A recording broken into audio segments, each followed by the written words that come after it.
Hey everyone, welcome back to the channel. Now, here's something really interesting that's happening right now. So, while we've been watching the crypto market take a bit of a dip lately, there's this incredible story happening behind the scenes that I think you're going to find absolutely fascinating. Let's talk numbers, because these are mind-blowing. Tokenized real-world assets, they're up 10.5% across the board. We're talking about nearly $4 billion here. And stablecoins? They've jumped almost 5%, sitting pretty at around $294 billion.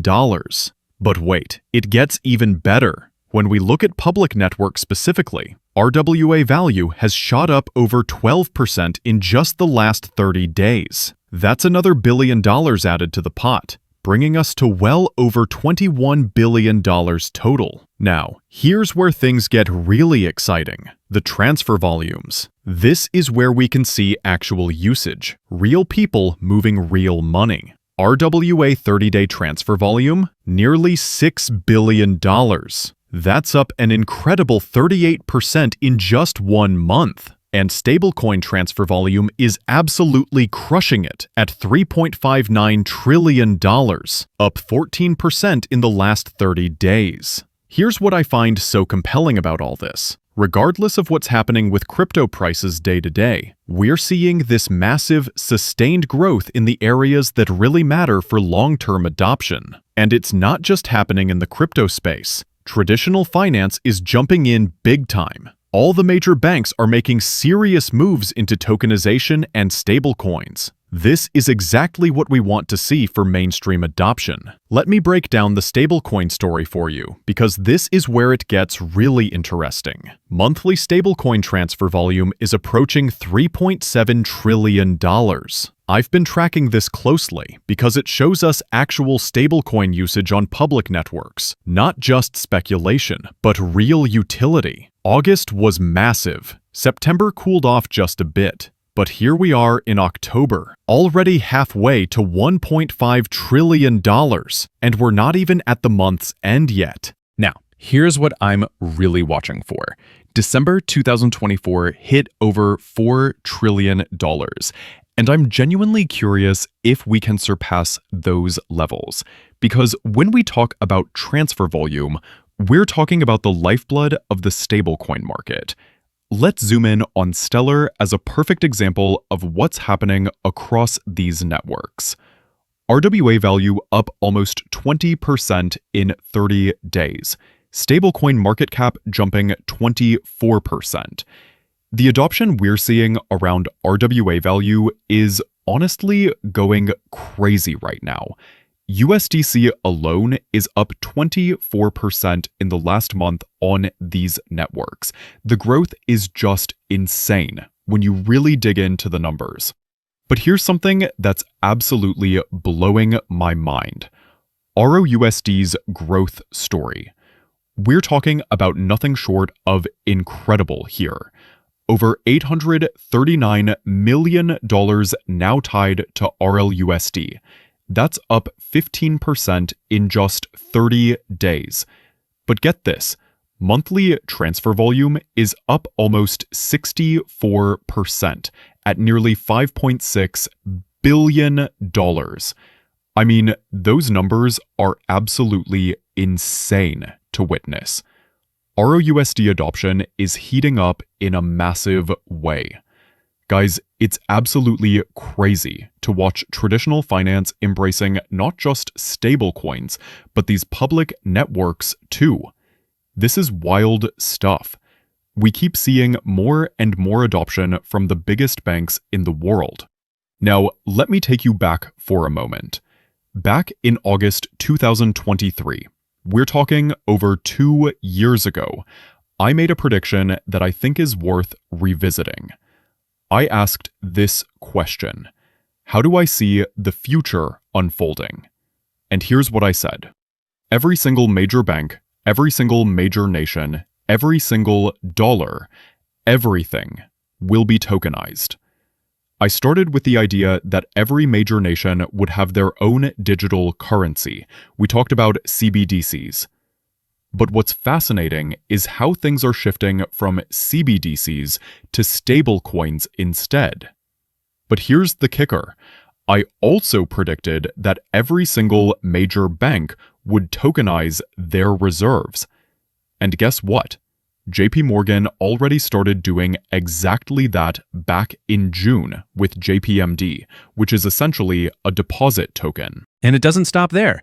JP Morgan published an article on their website on September 4th called What to Know About Stablecoins, where they completely broke down stablecoins and the future of stablecoin initiatives. They're not just dipping their toes in, they're diving head first. I also said the world would be dominated by digital money, and that anything and everything of value would eventually be tokenized. Well, look around us now. We're seeing this massive shift in tokenization right before our eyes. Stocks are being tokenized, institutional funds, commodities, private credit, corporate bonds, government bonds, US treasuries. Literally everything you can think of is moving on-chain. The biggest thing about our global financial system right now? We're moving toward a world that isn't dominated by currencies controlled by single entities. What we're witnessing is honestly one of the biggest shifts in financial history. We're transitioning from traditional manual processes to digital automated systems. And for this to work seamlessly, we need neutral bridge currencies like XRP or XLM to connect everything together. Now, here's where things get really interesting. Subjective Views recently posted a video clip that caught my attention, and the news is pretty significant. A few days ago, during a fireside chat at the Federal Reserve's Community Bank Conference, U.S. Treasury Secretary Scott Bessent made some fascinating comments. He actually urged community bankers to go on the offense by embracing emerging technologies like blockchain and stablecoins. His reasoning? Community banks need to reclaim market share from larger institutions. He pointed out that major banks like JP Morgan Chase and Bank of America are unlikely to serve the broader ecosystem of small businesses and local community needs. So, what's his solution? Community banks could white label their own stablecoins. He also tied this to attracting younger customers and boosting financial literacy, noting that crypto and stablecoins are drawing in demographics that traditional big banks completely overlook. But how do you see the role of technology evolving in the banking sector, and what policy levers do you think that we could use to help ensure that community banks can compete effectively in the new technology environment? Well, I think it was very important. If I look, one of the biggest regulatory changes from the Biden administration to the Trump administration, there have been a lot of them, is our emphasis on AI and digital assets. Because AI in the Biden administration was governed by diffusion. They were going to treat it somewhat like the nuclear program, keep it in a box. They were going to hand it to Google, Microsoft, Meta, and that was life. On the other side, digital assets had a near extinction event with Wells notices going out to many companies, banks prohibited from opening accounts. And I think the fact that we're creating, the term is sandbox, where there's a lot of experimentation, where there are a lot more offerings, and for community banks not to be locked in, that they have to use like one of three dominant service providers, that for a wider range, supply will push down price, choice will inform. Community bankers are, and the owners, whether they're family-owned banks, whether the shareholders are usually in the vicinity, and I think that they will be laser focused on the new technologies. And just like with the credit card companies, I think that new payment rails will exist, and I think we have to make sure that it's open for everybody. JP Morgan, Bank of America may have their own stable coin, but I think it's very easy, and you'll hear, you have two great participants, that you will hear that for community bankers to join together, whether it's in some kind of a cooperative program, whether, but you can private label these under your own name, and it doesn't necessarily have to increase deposit beta. The other thing, because we value community banks, we are going to make sure that any new regulation is done in a safe, sound, and not abrupt manner. That there will be a transition and everyone will be able to understand it and participate in it. What this confirms is huge. Every single major bank is about to flood into this space, either launching their own stablecoins or white labeling through existing initiatives that are already up and running. One thing that really blows my mind is watching some of the biggest banks move aggressively into the stablecoin space. Just recently, on October 9th, Citi backed stablecoin firm Bank. Now, if this firm sounds familiar to you, there's a good reason for that. This is the same company that was interviewing Monica Long, the president of Ripple, back in early 2025, about how big banks were tapping into Ripple's technology. This also shows us that Citi is taking stablecoins very seriously. Major US banks are stepping up to the plate right now because crypto and digital assets in the US are experiencing what I'd argue is a huge shift happening in real time. Why now? Regulations are becoming much more favorable, which is opening the doors for these big banks to finally tap in. It's like all the obstacles are clearing right in front of them. And stablecoins are basically the easiest way for them to enter and utilize a huge piece of the crypto industry. And speaking of timing, we got another massive announcement just one day later on the 10th. Big banks are now exploring launching stablecoins linked to G7 currencies. This group of banks said their stablecoin initiative would explore the benefits of digital assets in bringing new products to market. And look at these names: BNP Paribas, Bank of America, Goldman Sachs, Deutsche Bank, and Citi. Here's where it gets really interesting. Some of these major banks are already confirmed partners of Ripple. Not every single one, but most of these big names are already working closely with Ripple.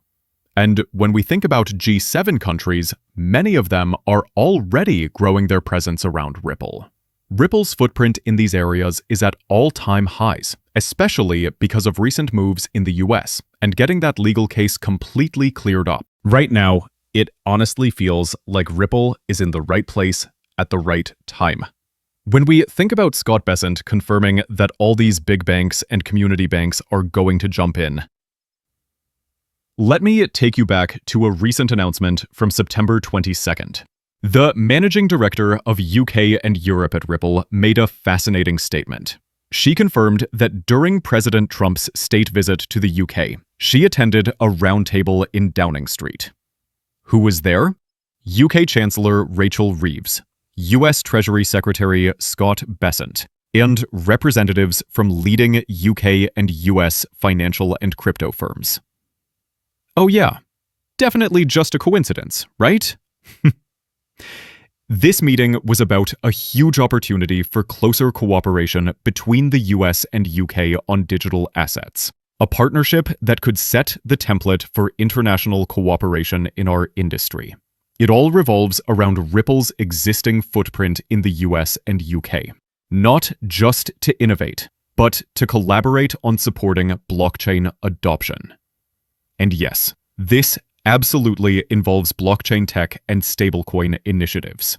We already know that earlier this year, Ripple was addressing the UK's plans to launch their own digital pound. And remember when we first got the RUSD announcement? The Digital Pound Foundation, which Ripple is part of, said, "RoachBP sounds very interesting," with a winking emoji. When you step back and look at what's happening here, almost everything revolves around Ripple. It's crazy that nearly every major announcement we're witnessing in this space connects back to something Ripple is already part of or involved with. That's why I say there are no coincidences here. In my opinion, this has all been planned since day one. But with that being said, I hope you guys enjoyed this deep dive. If you did, definitely smash that like button, hit subscribe, and turn on notifications so you don't miss any of these incredible developments as they unfold.